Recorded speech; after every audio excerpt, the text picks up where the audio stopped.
Hi everyone. Today in this lecture we will study about decision support system or DSS. So let's start the video. A decision support system DSS is an informative system that helps a business in decision making activities that require judgment, determination and a sequence of action. तो जो हमारा decision support system है वो क्या होता है? ए decision support system is a information system.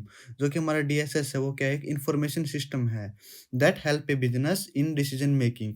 जो कि क्या करता है? हमारा किसी भी एक बिजनेस में डिसीजन मेकिंग में हेल्प करता है। That require judgement, determination and sequence of action. जिसके अंदर हमें किसकी ज़रूरत होती है?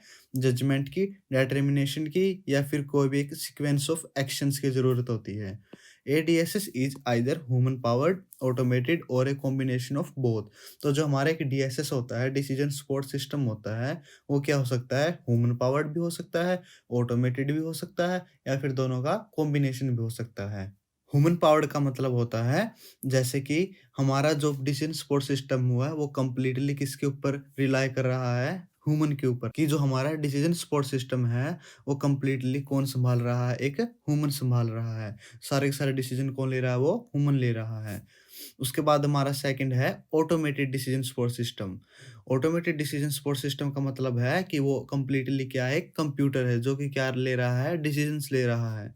एंड और ए कॉम्बिनेशन ऑफ बोथ या फिर दोनों का क्या है? कॉम्बिनेशन है। जो कि आधे डिसीजन जो है वो ह्यूमन ले रहा है और आधे डिसीजन कौन ले रहा है? कंप्यूटर्स ले रहे हैं। So now we will see purpose of a decision support system. जो हमारा डिसीजन सपोर्ट सिस्टम है उसका पर्पस क्या है? ए decision support system produces detailed information report by gathering and analysing data. तो जो हमारा डिसीजन सपोर्ट सिस्टम है वो क्या करता है? डिटेल इंफॉर्मेशन रिपोर्ट बनाता है। कैसे बनाता है? By gathering and analysing data. वो डाटा को क्या करता है? इकट्ठा करता है और उसके बाद उसको क्या करता है? एनालाइज करता है। कौन? Decision support system. और उस डाटा को एनालाइज करने के बाद वो क्या करता है? Produces detailed information report. एक इंफॉर्मेशन रिपोर्ट तैयार करता है। Hence A DSS is different from a normal operations application whose goal is to collect data and not analyze it। तो जो हमारा एक डीएसएस है वो क्या है? एक नॉर्मल जो हमारा एप्लीकेशन होता है उससे क्या होता है? डिफरेंट होता है। क्यों? क्योंकि जो हमारे नॉर्मल एप्लीकेशंस होते हैं उनका जो गोल होता है वो होता है कि डाटा को कलेक्ट करना और उसको सिंपल छोड़ देना। लेकिन जो हमारा डीएसएस है उसका गोल क्या होता है? डाटा को कलेक्ट करना और उसको एनालाइज करना। In an organization, ADSS is used by the planning department, such as the operations department, which collects data and create a report that can be used by manager for decision making। तो जो हमारे organizations होती हैं उनके अंदर जो DSS है वो किसके द्वारा यूज किया जाता है? Bye planning departments. जो हमारे प्लानिंग डिपार्टमेंट्स होते हैं उनके द्वारा यूज किया जाता है। सच एज ऑपरेशंस डिपार्टमेंट जो क्या करते हैं? हमारे डाटा को कलेक्ट करते हैं, विच collect our data and create a report. और उस डाटा से क्या बनाते हैं? वो रिपोर्ट बनाते हैं। That can be used by managers for decision making. और उस डाटा को कौन यूज कर सकता है? हमारे मैनेजर्स यूज कर सकते हैं। Now we will see components of a decision support system या फिर component of a DSS. So the three main components of a DSS framework are. तो जो हमारे तीन मेन कंपोनेंट हैं किसके? हमारे डीएसएस फ्रेमवर्क के। सबसे पहला है उनमें से मॉडल मैनेजमेंट सिस्टम। तो जो हमारा मॉडल मैनेजमेंट सिस्टम है वो क्या होता है? The model management system stores model that manager can use in their decision making. तो जो हमारा मॉडल मैनेजमेंट है वो हमारे क्या करता है? सभी प्रकार के मॉडल्स को स्टोर करता है जो कि किसके अंदर होते हैं? हमारे डिसीजन सपोर्ट सिस्टम के अंदर। किसके लिए? मैनेजर्स मैनेजर्स के लिए, ताकि वो क्या कर सके? उनको अपने डिसीजन मेकिंग में यूज कर सकें। I will repeat again. Model management system क्या होता है? हमारा एक ऐसा सिस्टम होता है जो कि क्या करता है? मॉडल्स को स्टोर करता है। किसके लिए? मैनेजर्स के लिए, ताकि वो क्या कर सके? उन मॉडल्स को हम अपने डिसीजन मेकिंग के लिए यूज कर सकें। सेकंड हमारा है user interface. So what does that mean? The user interface include tools that helps the end user of a DSS to navigate through the system। तो जो हमारा यूजर इंटरफेस से मतलब है कि ये हमारा एक तरह का टूल होता है जो किसकी हेल्प करता है? एंड यूजर्स की हेल्प करता है।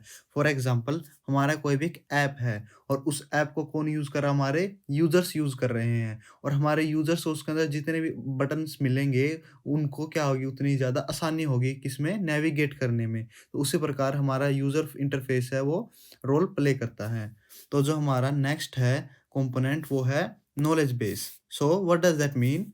The knowledge base includes information from internal resource and external resources. तो जो हमारा नॉलेज बेस है वो क्या करता है?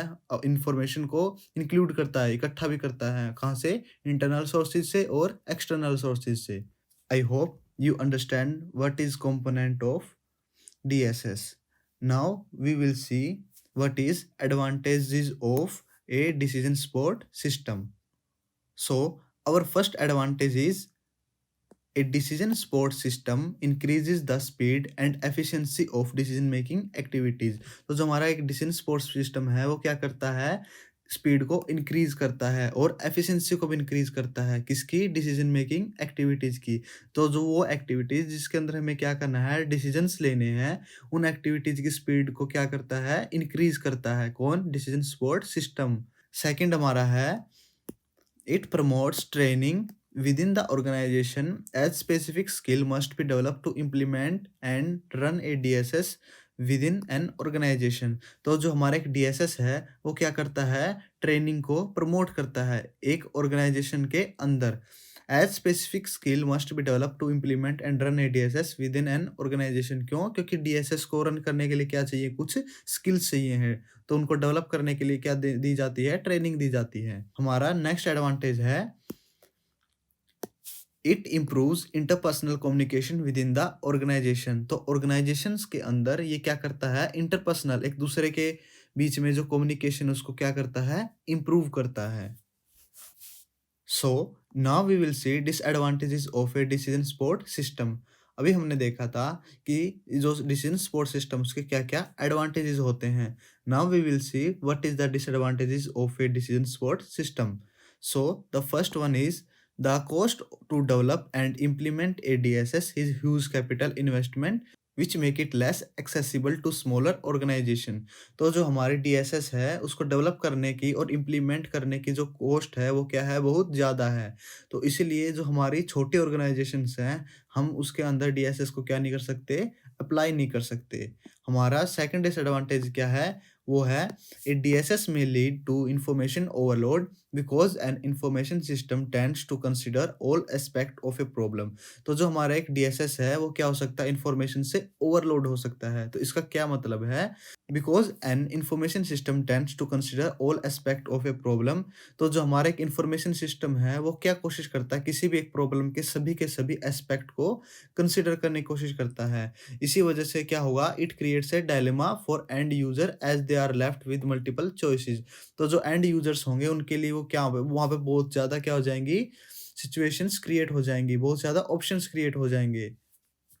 Our last disadvantage is implementation of a DSS can cause fear and backlash from lower level employees। तो जो हमारा DSS है, जो DSS का इम्प्लीमेंटेशन है उसको क्या किया जा रहा है? अवॉइड किया जा रहा है। किनके द्वारा? लोअर लेवल एम्प्लॉयज़ के द्वारा। क्यों? क्योंकि जो उनकी जॉब है उनका खतरा जो है काफ़ी ज़्यादा रिस्क बढ़ गया है। किसकी वजह से? DSS के इम्प्लीमेंटेशन की वजह से। So I hope you like today's lecture. Thank you and have a nice day.